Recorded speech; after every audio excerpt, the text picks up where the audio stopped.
खींच को निकालने के लिए संसद में अवरोध पैदा किया जा रहा है। और उससे बड़ी चिंता की बात यह है कि जो नौजवान बच्चे लोगों ने कुछ किया उसको डायरेक्टली इनडायरेक्टली जस्टिफाई करना, ये तो और भी चिंताजनक है लोकतंत्र में। How can any party believing in democracy can seek to covertly और ओवर्टली, डायरेक्टली और indirectly justify what happened in the parliament? उसकी जांच हो रही है, उसकी होनी चाहिए।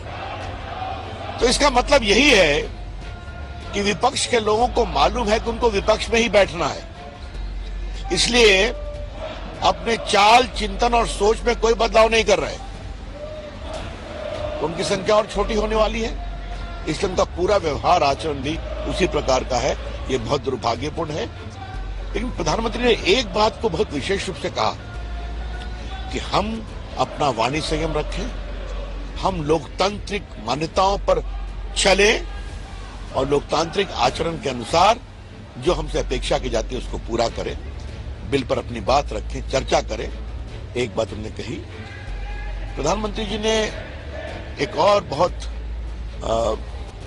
भावुक बात बताई कि अभी वो गए थे काशी में, तो विकास यात्रा में उन्होंने स्वयं देखा इससे क्या बदलाव हो रहा है और किस तरह से नौजवान बच्चे बच्चियां अपेक्षा कर रहे हैं, ये भी देखा उन्होंने। एक जो उन्होंने बड़ी बात कही वो ये कही कि काशी तमिल समागम में उन्होंने पहली बार अपने भाषण में एआई का प्रयोग किया और जो तमिलनाडु से लोग आए थे वो उनके भाषण को साइमल्टेनियसली सुन रहे थे तमिल में। तो एक नई सोच है, इसका आगे प्रयोग करना चाहिए। और अंत में प्रधानमंत्री जी ने कहा छुट्टियों का समय आने वाला है, तो मैं आपसे आग्रह करूंगा सीमांत गांव पे जाइए और देखिए वो कैसे टूरिस्ट हब बन रहे हैं।